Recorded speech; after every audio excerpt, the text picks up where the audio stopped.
Adesso è ufficiale. Dopo un paio di rinvii a causa del coronavirus, le prossime elezioni comunali in Sicilia si svolgeranno il 4 ottobre, con eventuale ballottaggio il 18, sempre dello stesso mese.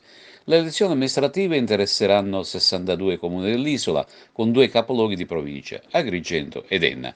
È stato deciso dal governo Musumeci su proposta dell'assessore alle autonomie locali Bernadette Grasso. Alla tornata elettorale straordinaria a seguito del doppio rinvio deciso per contenere i rischi sanitari derivanti dalla diffusione della pandemia da Covid-19, saranno chiamate alle urne oltre 810.000 siciliani.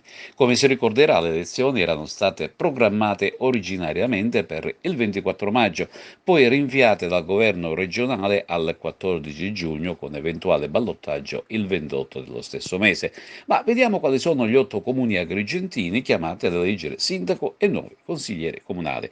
Agrigento si voterà con il proporzionale e si dovranno eleggere 24 consiglieri comunali, a Camastra con il maggioritario 10, a Cammarata maggioritario ben 12, Casteltermini maggioritario 12 consiglieri, Raffadali maggioritario 16, Realmonte con il maggioritario 12 consiglieri e Ribera proporzionale 16 e Siculiana maggioritario con 12.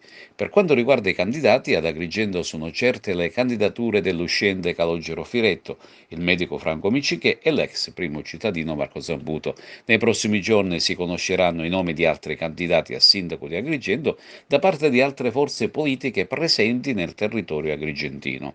A Raffadali certa la ricandidatura del sindaco uscente Silvio Cuffaro, ma non si esclude, secondo alcune voci, la candidatura di un leghista ancora tutta da definire.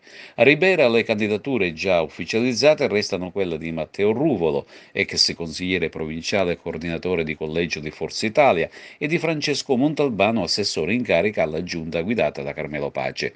Anche a Siculiana c'è un certo movimento e le ultime indiscrezioni riguardano Gerlando Zuppardo, Santino Lucia, Vita Maria Mazza e Peppe Zambito, ma non si esclude una ricandidatura dell'uscente Leonardo Lauricella.